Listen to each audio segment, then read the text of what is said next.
Good morning, Kahal Kadosh, Baruchim Habaim to everybody. Today, Thursday, the 12th day of Elul, corresponding to the 8th of September. Today's class, graciously sponsored by the Sultan family, Le'ilui Nishmat, the beloved father, Moshe ben Adel alav shalom. Additionally, by Eli and Sara Levi, Le'ilui Nishmat, her grandmother, Yafa bat Esther Weintraub, Iratzonda to the words of Torah, their neshamot have an aliyah in Gan Eden. Amen. Tonight and tomorrow will be the Hilulah of Rabbi Yosef Haim, the Ben Ish Hai, which obviously one of the greatest Sephardic giants of the last century. And Beli Nether, with Hashem's help, will be reviewing some aspects of his life and his insightful messages about the parasha of the week. As we started from Rosh Chodesh Elul, we are reviewing the holy book known as Tomer Deborah. We are in chapter 11.5. So yesterday we discussed, just to summarize the final part of yesterday's message, we spoke about the power of the brain, that the mind of the person can play a huge role in the well-being of the person. And that's why one of the messages that Rabbi Moshe Cordovero says, it says, don't allow foreign invaders to come into your mind. And who does he call this type of illegal aliens, so to speak? It says negative thoughts and thoughts that can deter the person of serving a Kadosh Baruch Hu. This was the concluding message yesterday. The next message talks about a bit of a challenging message, talks about the forehead. The forehead of the person, Mesach, it's called in Hebrew. Now, what's so special about the forehead of the person? So it says it has to do with the topic of anger, the topic of Ka'as. Allow me to quote quickly the Reshit Chokhmah, and it says, quoting in Pasuk of Yirmiyah HaNavi that says, Shelo Ya'oz Misho. You know, sometimes people talk about chutzpah. Okay? Chutzpah in English means audacity. Okay? Now, there are different levels of audacities. Many times, audacity is not connected to something good. How did you have the audacity to do such a thing or to say such a thing? And it says that usually may be the introduction to an eventual level of anger. And therefore it says, Rabbeinu Moshe Cordovero, and it says that whatever is inside the brain of the person many times reacts itself towards an outwardly emotional reaction. Like anger, like crying. Why people cry? Or how do you get to cry? How do you get to cry? Is when you feel a certain level of stress that there is no more ways for you to control it, right? And comes out. And that's why one of the things that will happen when Mashiach comes is no more tears. God will wipe away the tears of people's faces. So it says Rabbi Moshe Cordovero, and it says as follows, that the forehead of the person becomes like a whiteboard of the neshama of the person. I'm not able to see it, but probably some mekubalim and some tzaddikim, they are able to see what's written in the forehead of the person. And therefore it says, Rabbi Moshe Cordovero, it metamid lemesa harason. It says, train your mind and train your forehead to always show a pleasant countenance, a pleasant way of accepting everyone. And even, it says, and what it's going to say now is not easy, but it says it. It says, even when you come across people that by their behavior or their actions, they may activate anger, try to always be the good person. And it says here the following. There is a Mishnah in Pirkei Avot that says, don't try to appease someone when they are angry. Meaning to say, if you see somebody that is angry with cause, you're going to come to him and you're going to tell the person, no, don't get angry, don't get angry. You know what you just did? You attempted to extinguish fire with gasoline. Yes. So therefore, he quotes a Gemara in Masechet Berachot. Pasuk says that God said to Moshe Rabbeinu, Panai elechu v'anichoti lach. What does it mean? God says to Moshe, Moshe, you are asking me to forgive the Jewish people. At this moment, I don't think that is a good idea. Imagine yourself, somebody's angry or upset. Are you going to go to the person and ask them for a loan or ask them for a favor? The correct answer is no. Correct? And my question to you is, why not? If he has the money, what difference does it make? So according to the Torah, it makes a huge difference that if you are in a good spirit, you are in a good mood, chances for a person to say yes are much greater than if the person is having a difficult moment, etc. So it says that Rabbi Moshe Cordovero continues and it says that a person that has a positive and a clear mind will have an easier time to control their emotions. So from the positive, you learn the negative. You know what the Gemara writes? Amar Rabbi Yehuda, lo tirtah velo teheta. In English it means, don't get angry and you will not come to sin. Now, what has to do sinning with anger? Shlomo HaMelech answers it. Ish hema rav pesha. If you see a person that has short fuse, that means that this person has more averot than mitzvot. Now, don't ask me numbers, because I don't have numbers. But if Shlomo HaMelech says, Ish hema, a man of a hot temper. Hema, that's what it means, ham. No marak ham. No hot soup. That the person, his natural temperature is on the heating mode. A short fuse, you can call it. Or somebody that explodes for no apparent reason. Just because the personality it is. Shlomo HaMelech says, a person who acts this way needs to make more deposits of mitzvot into their account, because the lack of mitzvot and the presence of averot is what acts in a way, I don't want to say the word forcing, but it's creating a situation that a person has no control of their reactions. I'm not saying that we are all tzaddikim and occasionally we don't have a reaction.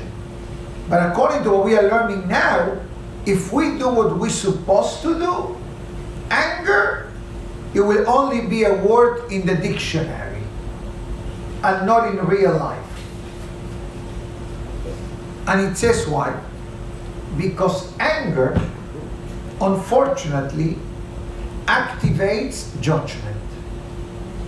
Because guaranteed that when there is anger, most likely is going to be followed by an argument, or by words, or by behaviors, or by comments which are dangerous and problematic. So it says the following. There is a pasuk from the book of Tehillim, known pasuk because we say it every Shabbat afternoon when we take out the Sefer Torah. The pasuk there says, "Ba'ani tefillati lecha Hashem et rason." Ba'ani tefillati, I pray to you, God, in the moment of goodwill. Now the question is, when is the moment of goodwill? So one Kabbalistic answer calls the Mincha of Shabbat afternoon Ra'avin de Ra'avin. It's the ultimate level of holiness because it's the final hour before Shabbat leaves and before the weekday begins on Mosai Shabbat. That's why the Zohar Kadosh writes in Perashah Bereshit that a person should make the effort of not escaping from the Shabbat. Because if the Shabbat showers the week with blessings, and the final hour of the Shabbat is called Eid Ratzon, where are you going? I'm not saying to celebrate the Shabbat till midnight, although there are certain tzaddikim that they celebrate Shabbat till Sunday or Monday. Not too many, a handful. But there are some in Jerusalem.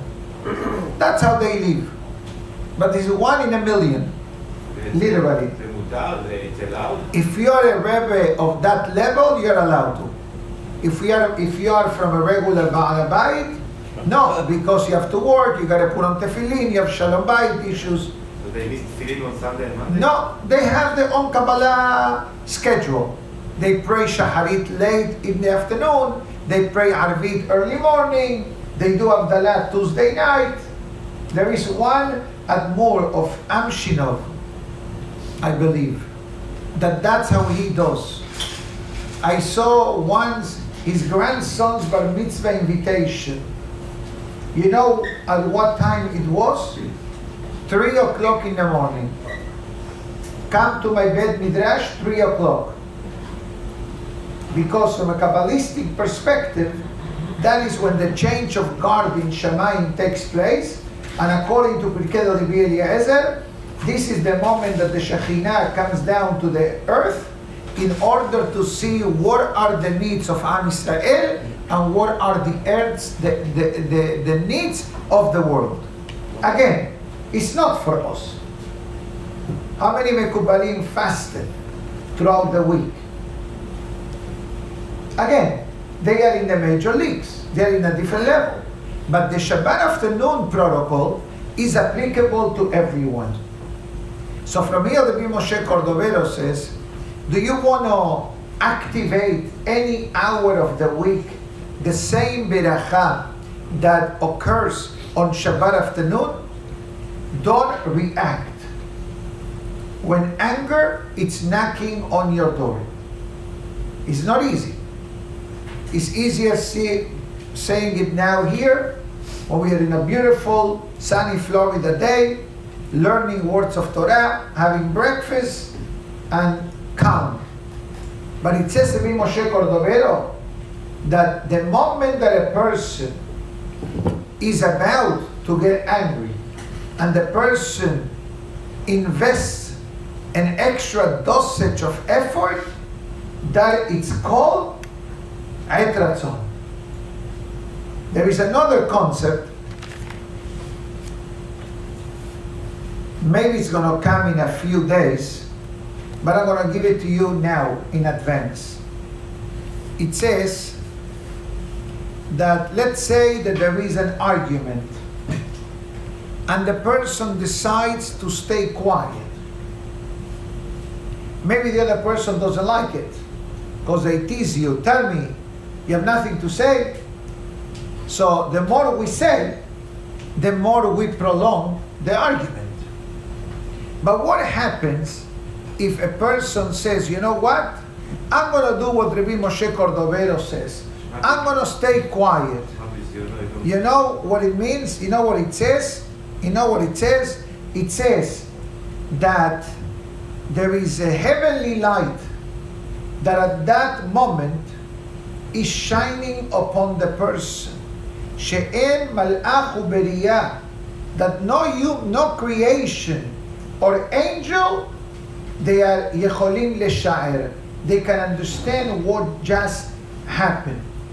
In other words, you have a chance or you have an opportunity, you have a situation that will render a reaction, and you say, you know what? In honor of Rabbi Moshe Cordovero today, I'm going to stay quiet. At that moment, the flashlight from the heaven is shining upon you. And he goes further, Rabbi Moshe Cordovero, and it says, Leashbit haka'as, make sure that anger goes on strike. That means send them on vacation. Shelo ya'avor ha'gvul. It talks like immigration. It says make sure it doesn't cross the border. Okay? V'yikalkel has v'shalom. And then it's going to bring the person to a time of spiritual downfall. And that's what the Mishnah writes in Birkei Avot, famous Mishnah. It says, always, Tamid Noach Laberiyot. One of the goals that a person must aim to achieve is to have good interaction and easy going with others. Why? Shemidotav kashod mitzad echad. If in the event that a person has a certain deficiency in their characters, lo itratzu mimenu. I don't want to interact with someone that has a short fuse. Why not? Because why should I interact with a troublemaker? Well, like I said the other day, a person that is negative, right? A person that is negative in the way that they are, etc., and they always look at the deficiency instead of the benefit, like we discussed the other day, they have cup full, half cup empty, etc. So that negative essence, it creates a distance from people. Do you want to be close to someone negative? No, I can't.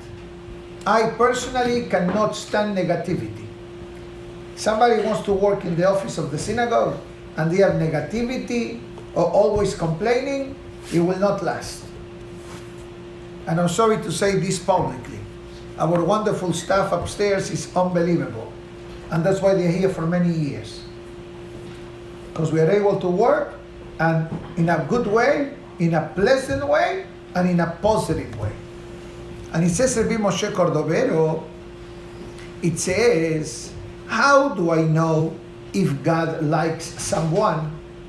How do I know if God likes somebody?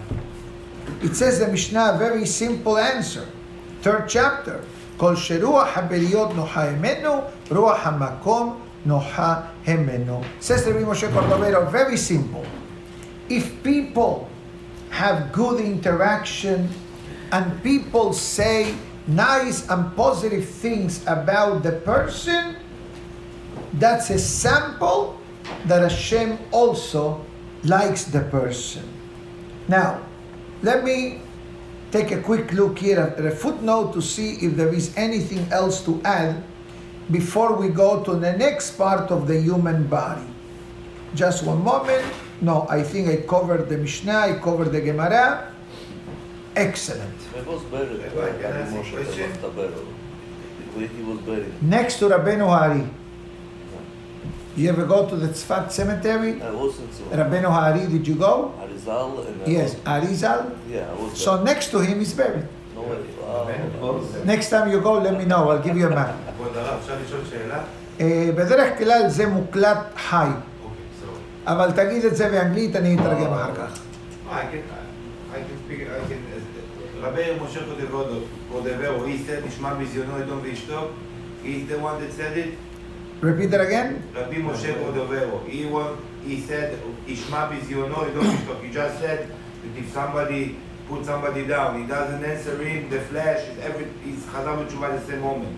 So there, ישמע ביזיונו אדום וישתוק. It's gonna, somebody put him down, he doesn't answer him, and and he's forgiving in his heart. So who said it, you know? Like, No, I don't remember who says it. But it's written in one of the footnotes, okay. which we're going to get there maybe in a few days. I hear what you're saying, but in many books of Shalom Bayit, they say exactly what you just said. That when the wife screams at the husband, avoid not to react. Avoid not to react. Not to answer. I think Rabbi Arush writes in the book of Vegana Shalom that many times God sends the husband to have a couple of Shalom Bayit issues with his wife, because these are the best gift to the husband. Now you may ask, how could it be the best gift? It says, exactly, why it's a matana, why is the best gift? And I tell the wonderful ladies of iTorah.com and those watching or listening later, don't take advantage of what I just said. It says, God give you a gift, and now you start screaming at your husband. And it says, why the book says that it's a gift to the husband. The short answer he explains, beautiful answer, and it says that if the anger will come from a stranger, that anger may come with consequences. If the anger comes from the wife, it's easier to remedy and to apologize and to forgive and move on. It's a true gift from HaKadosh Baruch Hu. Does it work the other way? Excuse me? Does it work the other way? What do you mean? If the husband screams at the wife, that's a problem. It's a problem. That's a problem. If the husband screams at the wife, it's a problem. If the wife screams at the husband, it's a gift from God. Unbelievable. You see how happy I made people now? Now, next part of the human body, the ears. The ears. So it says, Tamid lishmoat tov. Always train yourself to hear good and positive things. So it says in the Reshit Chokhmah, and it says, chapter 1, your ears should be open to listen to the words of Torah learning, the words of prayer, the words of the needy to help them, but avoid as much as you can any kind of lashon hara or any kind of negative speech, including speech that it's pagum. Now it's going to come what you ask in a few seconds. It's coming. The speech that is pagum, blemished speech. Now what does it mean, blemished speech? How can you make the speech blemish? One simple answer: lying, cursing, foul language, vulgarity. That's called dibur pagum. But it says, bimishma herpato. And what happens if somebody is insulting you? Lo yashiv. Don't answer back. שהקדוש ברוך הוא מעלים עין מחובות בני אדם ואינו משלם להם כמידתם. It says, when an opportunity to get angry will have been justified, and the person says, you know what, kaparat avonot, you know what you achieve at that moment? God suddenly sets an internal message to the malachim, and he says, do me a favor, remove 5,000 averot from this person's account. Can you imagine that? Now, how? It says very simple. Because you went against your nature and you did it to preserve the peace, God says, I owe you one. And he goes further. ואינו משלם להם כמידתם.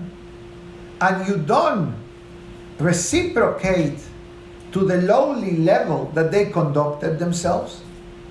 And that's why it says that HaKadosh Baruch Hu, this was discussed in the first chapter, it's called Melev Aluv, an insulted king. Why? Every time we do a mitzvah, we are praising Hashem.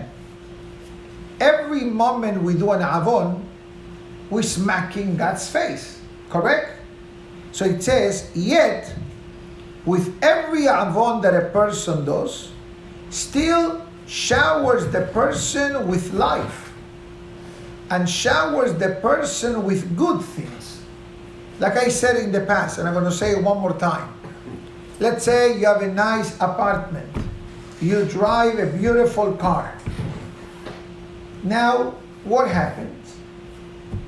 Yesterday, your spiritual day wasn't good. It had a lot of red flags. More averot than misvot. It happens. We are humans. It happens. So what should be God's reaction for the next day? If yesterday my day was not good spiritually, maybe today in the morning, my car should not start. I'm not supposed to wake up in the morning with our avodah. Okay? Okay? The car should not start.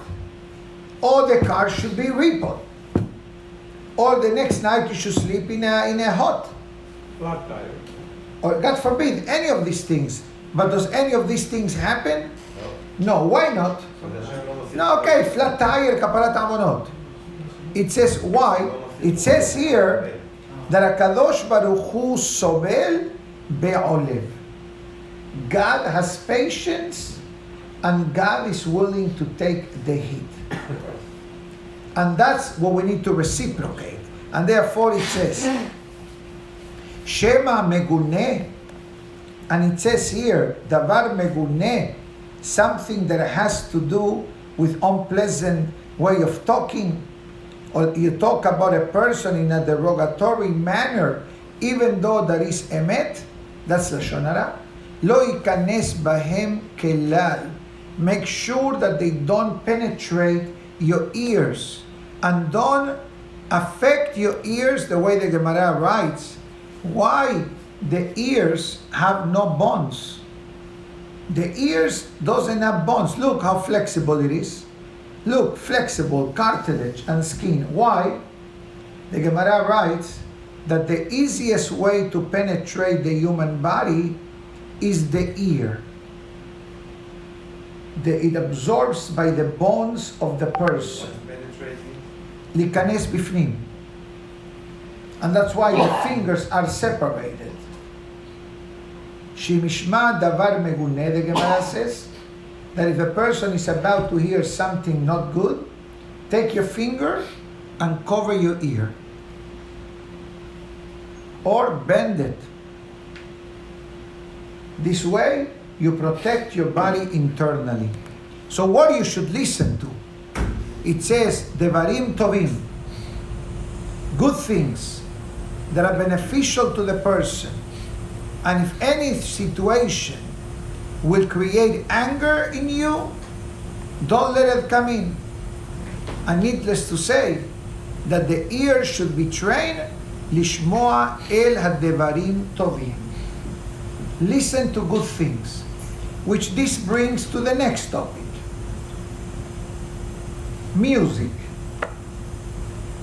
Why do you think that the holy books talk so much about music?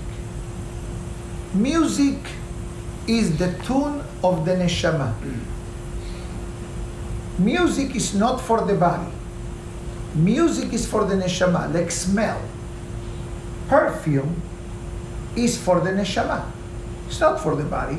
Yeah, even though you put perfume in your body, but the true part of the body who benefits from the besamim is the neshama. And that's why on Mosai Shabbat Kodesh we say Havdalah and we say Borei Minei Besamim, because that's how the neshama yetera departs. According to the Zohar HaKadosh, and I do this at home for many, many years, and many synagogues in the world, they also do it, for sure in Israel and in South America, that Friday night, Shabbat night, they also people recite the Beracha of Besamim.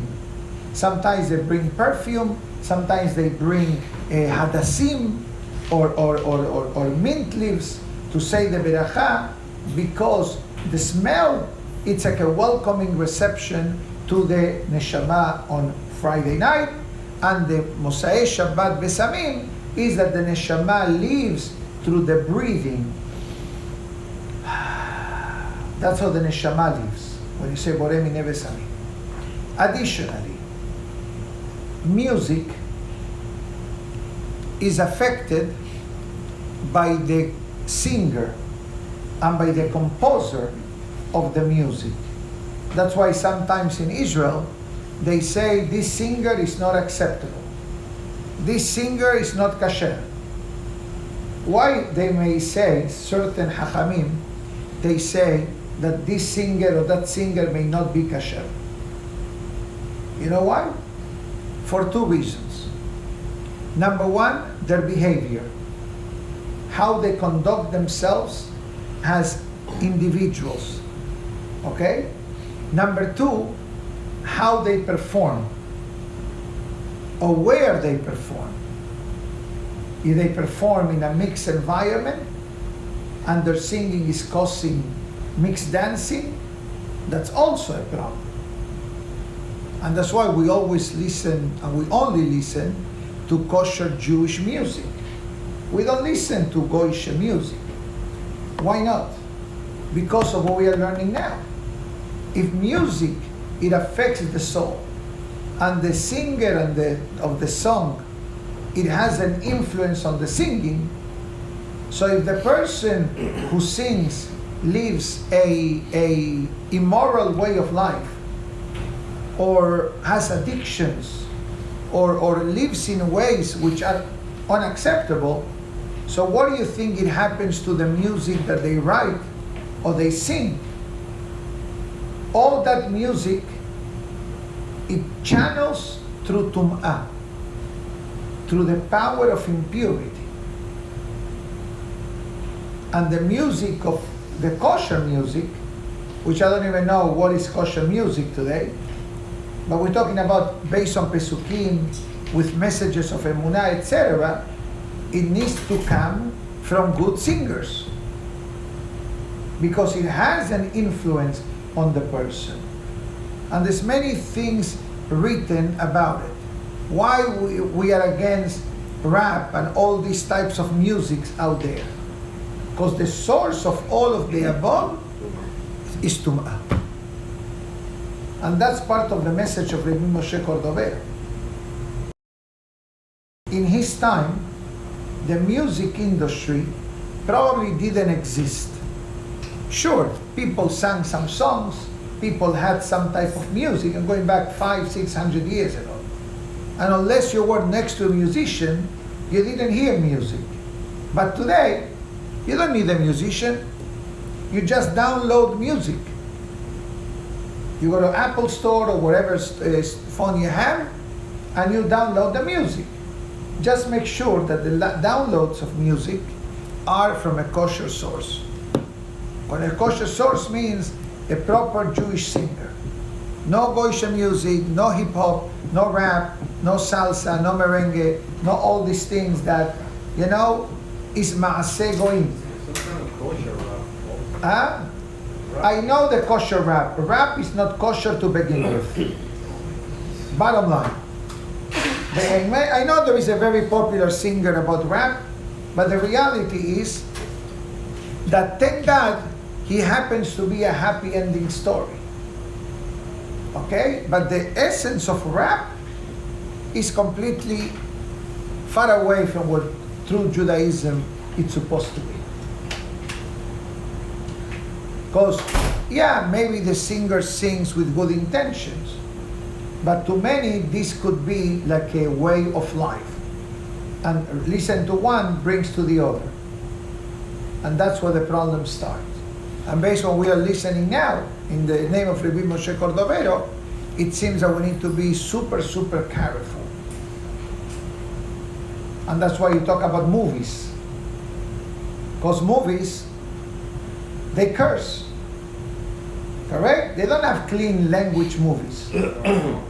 Unless you watch something maybe kosher, which I don't even know if there is such a thing as kosher movie. Maybe in Israel you have educational movies, Torah, Nevi'im, Ketubim, maybe stories of the Bet HaMikdash. I do know for a fact that they do. But if you go to a movie app or whatever you download or you watch a movie, chances are that the movie will portray or a lot of violence, which is not good, a lot of foul language, or immorality. One of the three things guaranteed to have. And this is the message of today. Okay, my good friends? Baruch Adonai Le'olam, Amen ve'amen. Have a great day, everybody. Tizkor Shanim Rabot. And Beli Neder tomorrow, Be'ezat Hashem, we'll learn about the Ben Ish Hai, Zechuto Yagen